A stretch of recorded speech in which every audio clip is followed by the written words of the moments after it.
My daughter, I never thought I'd say those words with fear twisting my chest. But here I am. The chains bite my wrists. The concrete smells of mold and neglect. Above me, footsteps echo. I hear her laughter. My own daughter. She's standing right there, walking through the house I worked for, lived in, poured my soul into, and she has no idea that everything she thinks she owns belongs to me. I remember the first time she pushed me out of a room. A tiny shove, a cruel grin, a whispered, "Move." I laughed it off. I thought it was a phase. But now, staring at the rusty door handle, listening to her voice float above me, I realize how wrong I was. How blind. I can still picture her face, so confident, so careless. She doesn't see the chains. She doesn't see the truth. But I do. And I swear to myself, she will learn it. Eventually.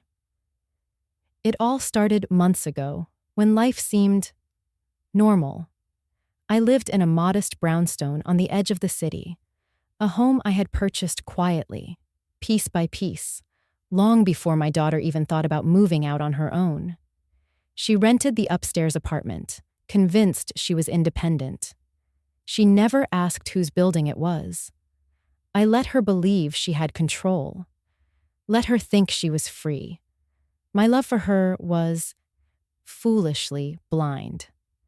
Her name is Sophie. Bright, sharp, full of ambition. The kind of daughter who laughs in the morning sun and sneers at authority with perfect timing. I watched her grow. I cheered at her victories. I paid her bills when she struggled. I took her calls at 2 a.m. when she had crises I didn't even understand. I thought I was doing everything right. And yet, I missed the signs. Sophie had always been headstrong. But recently, I noticed the way she avoided eye contact when she lied about her small mistakes. How she'd double-lock doors at night and whisper to herself in the living room. I thought maybe she was stressed. Maybe it was just youth. But looking back, I see now that the cracks were already deep. I just didn't notice. I also had my own life. I worked in finance, quiet, stable, invisible to most. But I had plans, long-term plans for me and for her. I had investments she didn't know about, properties she didn't know I owned. Every step I took was meant to protect her, to give her a chance at real freedom, at a life without struggle. Yet, she never saw it that way. She thought my rules were control. She thought my guidance was interference. She resented me. Little things started happening. Packages disappearing from the mailroom. My favorite books moved from their shelves. Whispered conversations behind my back. I ignored them, told myself I was imagining things. I should have trusted my instincts. I should have acted sooner. Then came the night that changed everything. I had spent the evening in my study, reviewing documents and bills. My back ached. My mind was tired, but satisfied. I had finally closed a deal that would secure our building for years. I was proud. I was happy. I felt safe. I should never have felt safe. Sophie came home late. I could hear her keys jangling. I thought she was drunk, maybe upset after a fight with her friends. I went upstairs to check on her. She opened the door, smiled at me, but there was something in her eyes. A glint I didn't recognize. Something cold. Something cruel. Before I could react, she slammed the door behind me. A shove. My heels slipped on the hardwood. She laughed. I stumbled. And then, the basement door. I didn't know what she had planned. I didn't know how calculated it was. She had locks I hadn't installed, keys I didn't know existed. And before I could speak, before I could even ask why, I was pushed down the stairs into darkness. The first few moments, I couldn't breathe. Panic clawed at my chest. I pounded on the door, screamed her name, but she didn't answer. She didn't come back. The sound of her heels retreating upstairs echoed in my mind, mocking me. I had never felt so betrayed, so powerless. As I sat there, chains biting my skin, I realized something terrifying. My daughter had no idea that this house, the building she strutted around as if she owned it, was mine. Every brick, every lock, every nail belonged to me. I had the power. I had the truth. And yet, I couldn't show it. Not yet. All I could do was sit, wait, plan, watch, and hope she underestimated me. Before that night, our lives had seemed normal. She worked at a trendy startup downtown. I kept the building's finances in order, and we met for Sunday dinners when we could. But cracks had always been there, subtle and small. I just didn't notice. She had always been clever, always manipulative, always testing boundaries. And now, finally, she had crossed the line. The neighbors never suspected. My friends never suspected. Even my own parents, blissfully unaware. Everyone thought Sophie was independent. Thought I was being a supportive, if overprotective, mother. No one would believe that she could do something so cruel. Yet there I was, trapped, cold, alone, furious, and thinking, planning.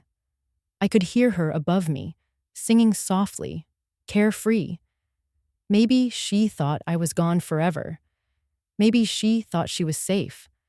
But the moment she left the basement, I would start my move. Every cruel word she ever whispered, every sneer, every slight, would come back to her. I would be patient. I would be meticulous. I would be the storm she never saw coming. But I had to wait, watch, learn. And then I heard it. Something subtle. A soft creak, a whisper, a sound I hadn't noticed before. A hint, a clue. Something that would change everything. But what I discovered next changed everything. I couldn't believe what I was hearing. At first, I thought it was a joke. Sophie's voice, so casual, so cruel, echoed down the hallway. "Mom, you really thought you owned this house? That I'd let you control me forever?" I tried to speak, tried to reason. "Sophie, wait, stop. What are you doing?" She laughed. That laugh. High-pitched, sharp, like glass breaking. It reverberated in my chest. She didn't see the fear in my eyes. She didn't see the trembling of my hands. All she saw was opportunity, power, victory. I had raised her to be smart, confident, independent. And she was. Too smart, too confident, too independent. And now, every ounce of that independence had turned into betrayal. I watched her storm upstairs, slam the locks behind her, and I realized it wasn't just a moment of anger. It was deliberate, calculated, cruel. It kept getting worse. The next morning, when I finally managed to pull myself from the cold cement floor, I checked my emails, my bank accounts, my investments, everything I thought I had carefully secured. Gone, manipulated, changed. She had learned my passwords. She had signed documents. She had moved money into accounts I didn't even know existed. My own daughter had systematically stripped me of control. I sat there in the dim basement light, my head in my hands. How did I miss all the warning signs? How could someone I loved so completely become this predator? She didn't just take my finances. She humiliated me in every possible way. The neighbors thought she was the responsible one, the daughter with everything under control. She whispered lies, planted doubts, created stories that painted me as unstable, overbearing, controlling. One evening, she confronted me directly, as if reading from a script she'd written. "Mom, everyone thinks you're paranoid, that you're trying to ruin my life, that you can't handle the truth. You're embarrassing yourself." I froze. My own words caught in my throat. I could feel the anger rise, a burning furnace inside me, but also a deep, aching sadness. My own child, calling me pathetic, humiliating me, making me small. Sophie, stop. You don't mean that, I whispered. I do, she snapped. I've always meant it. And now, I finally have the power. The house is mine. The money is mine. The life you tried to control is gone. I felt something crack inside me. Not anger, not yet. Shock, pain, utter disbelief. It wasn't just the money or the house. It was everything I had believed about our relationship. Every sacrifice, every sleepless night, every tear I had wiped from her face, every argument I had swallowed to keep peace. All of it, meaningless. And then, worse, there were the lies. I discovered she had been spreading rumors about me, planting stories with friends, coworkers, even my own family, that I was controlling, that I was selfish, that I didn't love her. People I trusted began questioning me. People I had helped, confided in, laughed with, all started treating me differently. I could feel the isolation closing in like a vice. One afternoon, I confronted her again.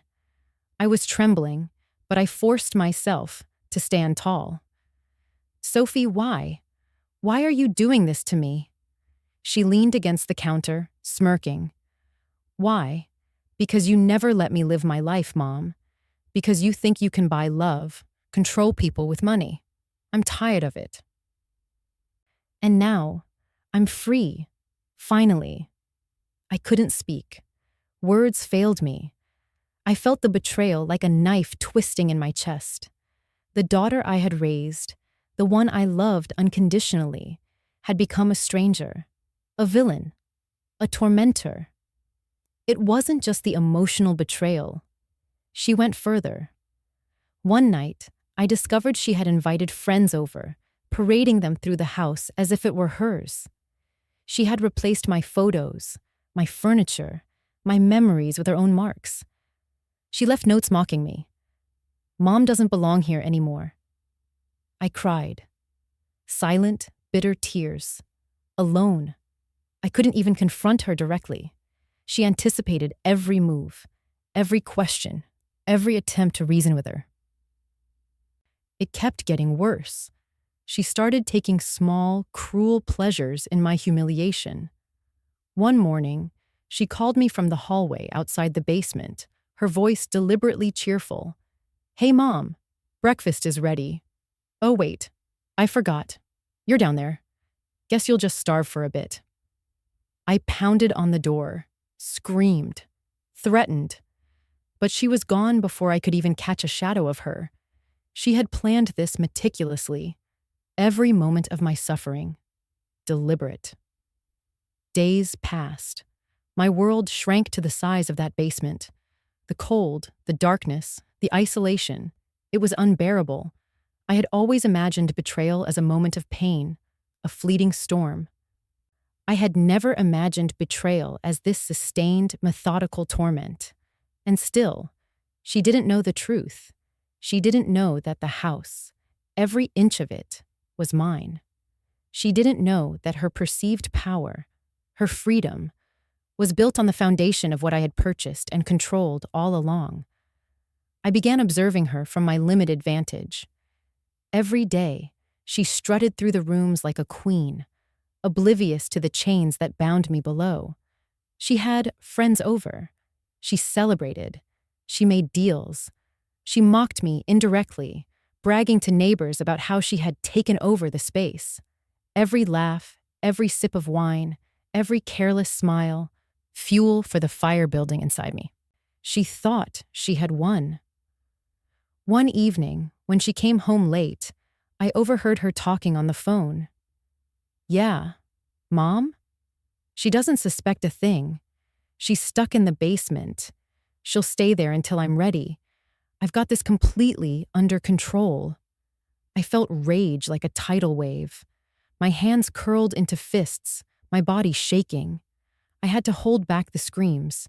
had to remind myself to breathe, to think. But one thought dominated. She has no idea. No idea what I can do. No idea what I've been planning. The more she reveled in my humiliation, the more I realized how carefully I had underestimated her cruelty.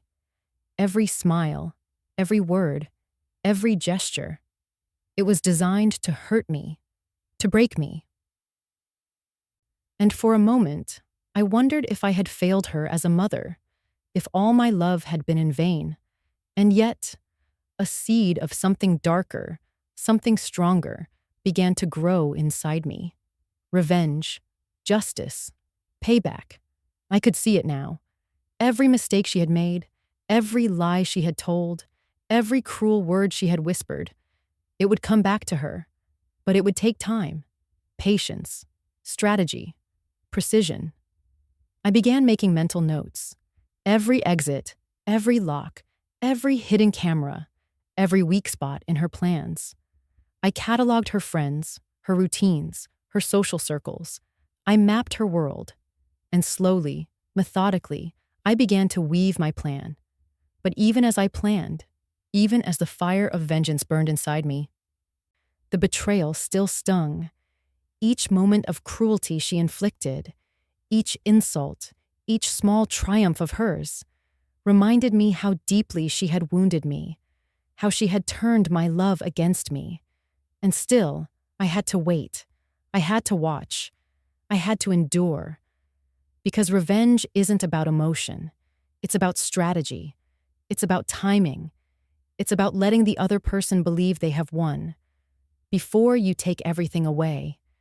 It kept getting worse. Every day, every hour, every interaction above me reinforced that. She thought she was untouchable. She thought I was powerless. But she was wrong. And I would prove it. I had hit my limit. Days in the basement felt like weeks. Weeks like months. The cold seeped into my bones. Hunger gnawed at my stomach. My wrists were raw from struggling against chains that weren't even necessary. Sophie wanted to remind me I was trapped, not to restrain me. I sat on the damp floor, knees drawn to my chest, and I let the despair wash over me. I had loved her, trusted her, protected her, and she had used that love like a weapon, like a knife twisting in my chest. I whispered to myself in the darkness, how did it come to this? I remembered every warning I had ignored, every small lie, every subtle manipulation, and I cursed myself for underestimating her. But it wasn't time for curses. It wasn't time for grief. Not yet. Something shifted that night. I was examining the basement walls, looking for weaknesses, when I noticed a tiny crack near a loose brick. At first, I thought it was just part of the building's decay, but something about it caught my attention. I reached my fingers inside. Cold, rough, hidden space. And then I felt it. A small envelope, tucked just out of sight. My heart hammered. I pulled it out, careful not to make noise. The paper inside was thin, almost fragile, but the contents were powerful. Bank statements, keys, legal documents, evidence, proof. Everything Sophie had done wrong, every unauthorized transaction, every falsified signature, every manipulation of my property was recorded here. And someone had sent it to me, knowing I could use it. I didn't know who. I didn't question it. I only knew one thing: opportunity. That envelope was my lifeline, my chance to stop being the victim, my chance to reclaim control, my chance to teach her the lesson she so cruelly deserved. I spent hours that night memorizing every detail, every loophole, every weakness. I realized how much power I actually had, quietly, silently. Sophie had been reckless, careless, confident in her assumed victory, and that confidence would be her downfall. The basement had become a prison, but it was also a classroom. I studied my captor as much as my environment. every creak in the floorboards above, every whisper, every careless laugh. It told me where she was vulnerable, where she thought she was safe. And then I found something else, a flaw in the locks, a single latch she had overlooked when installing her perfect security, small enough that I could manipulate it with a hairpin I had tucked in my sleeve. I had been counting on strength, brute force, but the true weapon was patience, observation, timing. I felt a surge of hope. For the first time since she had pushed me down those stairs, I smiled. Not a timid, desperate smile, but a real, confident smile. I whispered to the darkness, "She thinks she's won. She doesn't know I'm about to change everything." The next days were a test. I had to be patient, careful, silent. Sophie continued above me, laughing, living her life as if I were gone forever. She had no idea that I had discovered the envelope, no idea that I had found a weakness in her plans, no idea that I was already plotting her undoing. And yet, I had to wait. One false move, one sound, one mistake, and all could be lost. I spent hours mapping her schedule, memorizing the times she left the apartment, when she had friends over, when she believed the house was empty. It wasn't just about revenge anymore. It was survival. Every observation sharpened my mind. Every detail became a tool. Every moment of suffering hardened my resolve. Then I discovered the first ally. It wasn't someone I had expected. A neighbor. Quiet. Unassuming. Always kind when I passed in the hallway. I had mentioned Sophie's behavior casually in the past, never expecting anyone to take notice. And yet, they had. They left a small note at the bottom of the envelope. Simple words. "Trust yourself. You can win this." I didn't know if it was fate, luck, or divine intervention, but I clung to it. That note was more than encouragement. It was validation. I was not powerless. I was underestimated. And underestimation is the most dangerous weapon of all. I began planning, mentally, methodically, step by step. Sophie had humiliated me, stripped me of dignity, mocked me at every turn. She thought I would be broken forever, but I would show her that patience, cunning, and careful strategy could turn the tables completely. I started with small acts, observations, testing her reactions, listening to the conversations she had with friends, noting weaknesses, insecurities, patterns. Every careless word she spoke, every boast, every misstep became ammunition. And then I began to dream, not of violence, not of rage, but of justice. Poetic, clever, undeniable justice. I imagined the moment she would finally understand that the game had been rigged from the start, that I had always had the keys, always had the proof, always had the power. But first, I had to endure. I had to learn. I had to wait for the perfect moment.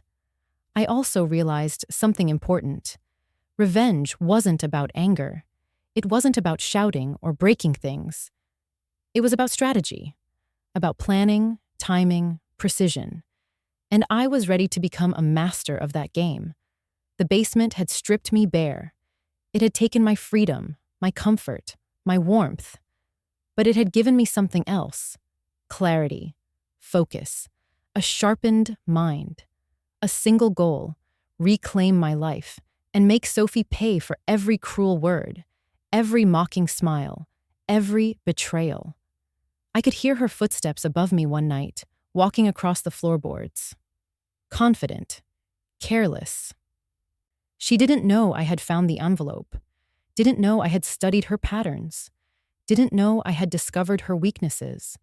And I whispered to myself in the darkness, soon, she will understand. Soon, she will see who really owns this house. And when she does, she will have nowhere to hide. For the first time in weeks, I slept that night without fear. Not because I was free, but because I knew freedom was coming. I had the knowledge, the opportunity, the ally I needed. I was no longer a victim. I was preparing to become the force she had underestimated. Every chain, every moment of humiliation, every insult, it had all led to this, the turning point. The moment when despair transformed into strategy, when fear transformed into power. I would not rush. I would not make mistakes. But I would act. And when I did, Sophie would finally understand that the game had never been hers to win. But I had to wait, watch, learn, and prepare, because patience is the most powerful weapon of all. I waited. I watched. I planned every detail with the precision of a surgeon. Every creak in the floorboard, every careless word, every overconfident laugh from Sophie above me. It all became part of the puzzle. I knew her schedule, knew when her friends would come over, when she thought she was alone. I knew every outlet, every lock, every assumption she made about my powerlessness, and I began to turn that knowledge into leverage. The first move was subtle. I didn't want suspicion. I wanted anxiety. The small things first. I changed locks quietly, one by one, while she slept or left the house. Notes appeared in her mailbox. Simple messages like, "You forgot something today," or "Not everything is as it seems." She laughed at them at first, thinking it was a joke, a prank from a friend. But the laughter faded. The anxiety started. She would check her doors 3 times, then 5. She would whisper to her friends, "I swear, I'm losing it." Every step of my plan was psychological. I made her doubt herself. Made her feel the tiniest cracks in the world she thought she controlled. Then came the envelope. I revealed just enough to make her panic without exposing my hand completely. Anonymous emails, carefully worded texts, and calls from numbers she didn't recognize. Evidence of her own reckless decisions surfaced online, subtly, strategically, and publicly, but in a way that seemed accidental. One afternoon, as she prepared for a meeting with potential investors, she found an envelope slipped under her apartment door. No return address. Inside, photos of her signing documents she shouldn't have, copies of transactions she had falsified, and a note in plain print, "You are not as clever as you think."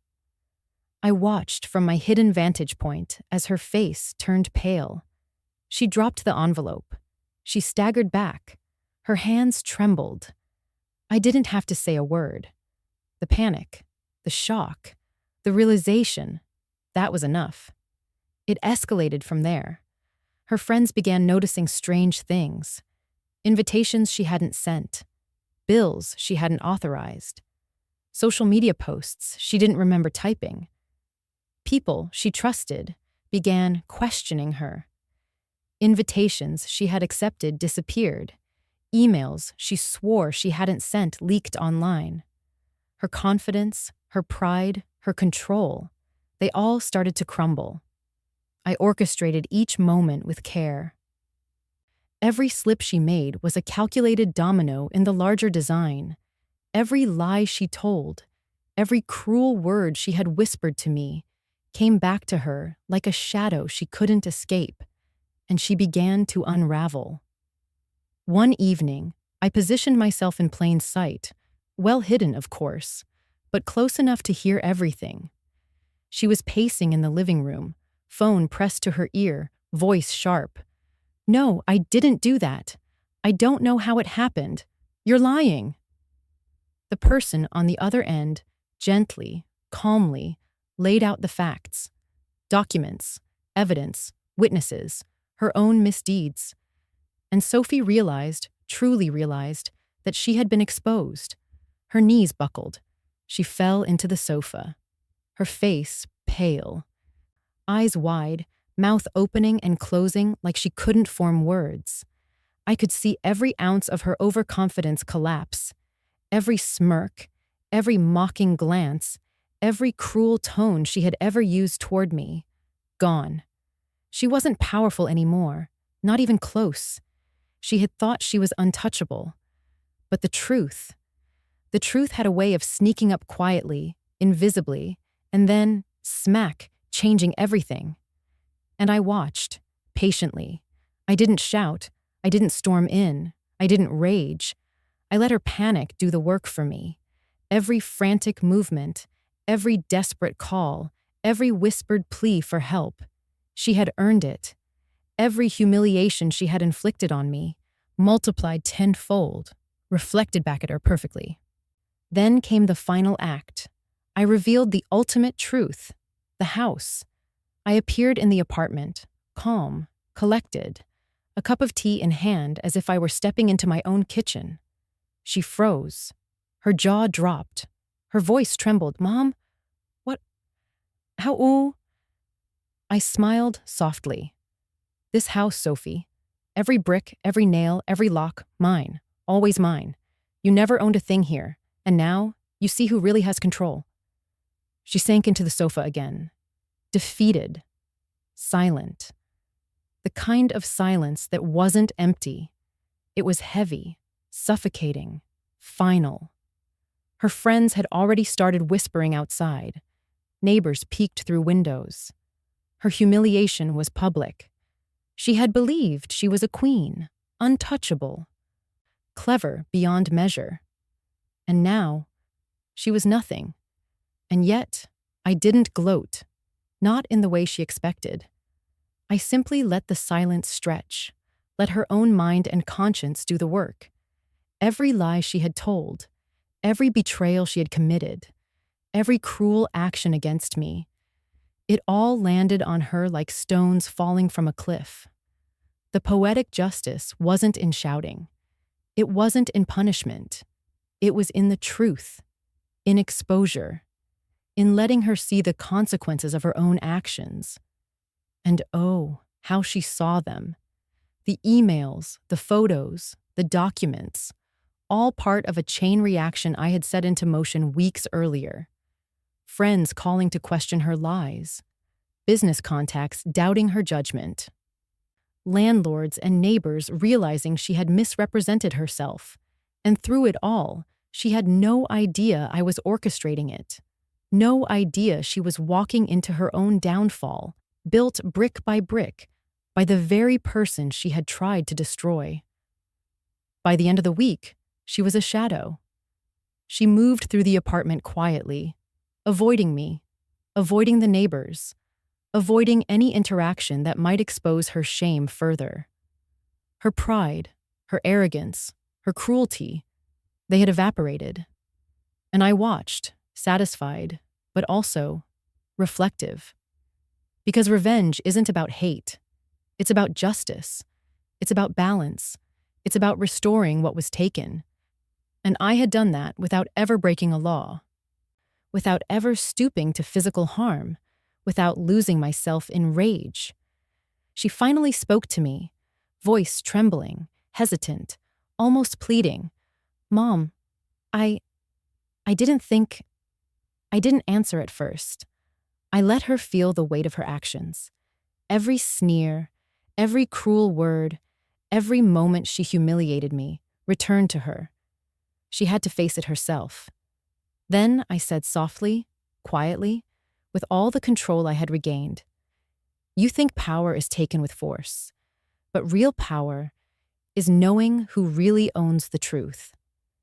Her tears came then, silent, desperate, full of regret. Not a scream, not a threat. Just the slow, inevitable realization that she had lost everything she had assumed she controlled. And as I walked through the apartment, touching the walls I had purchased, arranging the furniture I had paid for, listening to her soft sobs from the sofa, I understood something crucial. Revenge is never about cruelty. It's about precision, strategy, patience, and letting the world witness the inevitable. Sophie would rebuild her life someday, I hoped, but she would never forget this week, never forget the lessons she had learned, and I, finally, could breathe again, free, strong, unbroken, respected, because I had turned betrayal into justice, and justice, when executed with care, is the sweetest revenge of all.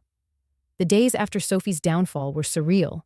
The house felt different, lighter, almost as if the walls themselves were sighing in relief. I walked through the rooms, touching surfaces I had paid for, cared for, and nurtured. Every corner told a story, not of betrayal, but of endurance, of strength, of survival. I finally unlocked the basement, stepped out into the sunlight, feeling it warm my face in a way I hadn't felt in weeks. Air, freedom, clarity, it hit me all at once. I had been trapped in so many ways, not just physically, but emotionally, mentally, spiritually. And now, I was free. Neighbors greeted me differently. There was a respect in their eyes that hadn't been there before. Whispers of admiration, subtle nods when I passed Hummer. They had seen Sophie's unraveling, and they understood the truth, even if they never said it out loud. I was no longer the overbearing mother or the controlling landlord. I was the woman who had endured, who had planned, who had executed justice with precision. Sophie's presence was still there, of course, quiet, shamed, subdued. She avoided me at every turn, dragging herself through a life she had thought was hers to command. I didn't gloat. I didn't need to. Her own conscience, her own humiliation, was punishment enough. I had learned long ago that revenge doesn't need words, it needs results. And the results were complete. I began reclaiming control over my life. My routines returned, but with a new strength, a new awareness. I no longer ignored the subtle cracks in relationships, the small lies, the whispers that could grow into storms. I listened. I watched. I learned. I acted. I was wiser, stronger, smarter. Friends reached out, tentatively at first, then with warmth and relief. They wanted to check in, to support, to reconnect. I accepted some of them, but cautiously. Trust, once broken, doesn't mend overnight. I had learned that the hard way. I even began to think about Sophie differently. Not with anger, not with bitterness, but with recognition. She had tested me, pushed every boundary, revealed weaknesses I hadn't seen. And in doing so, she had forced me to become the woman I was always meant to be, resilient, strategic, unbreakable.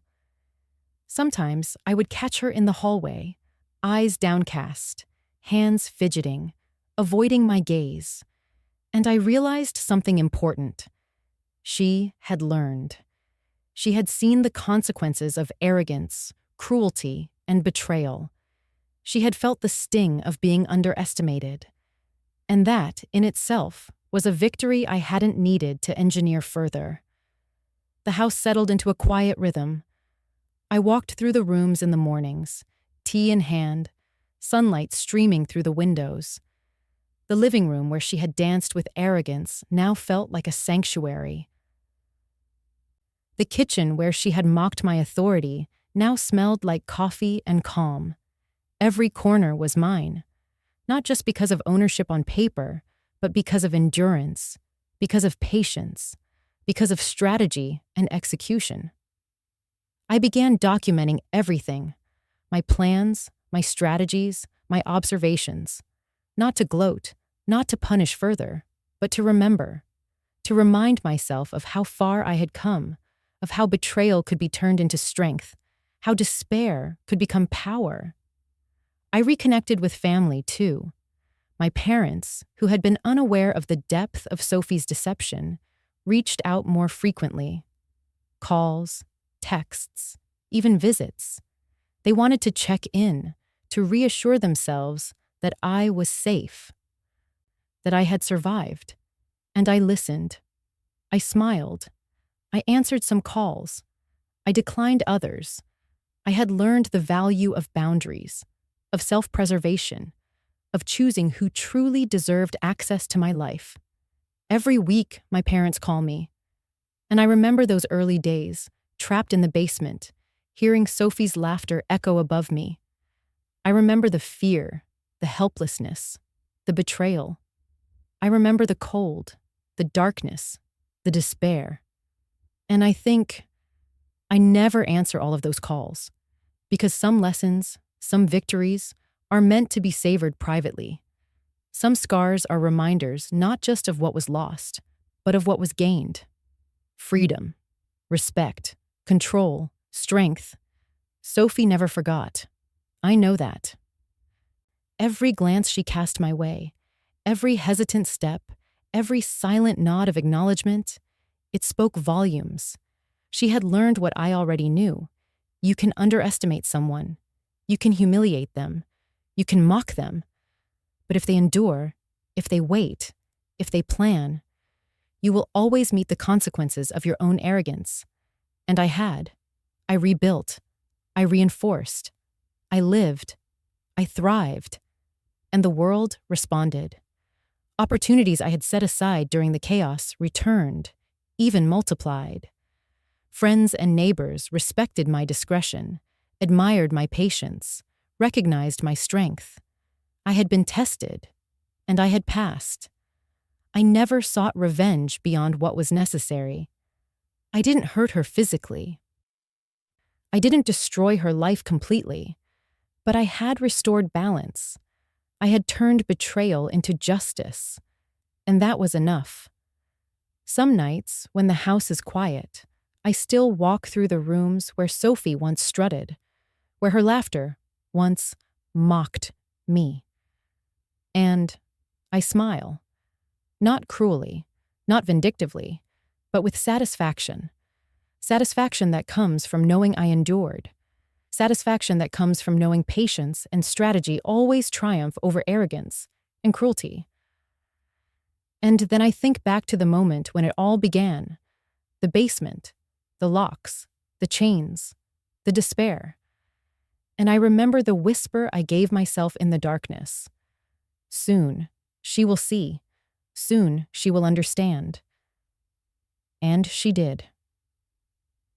That day, Sophie realized she had lost everything.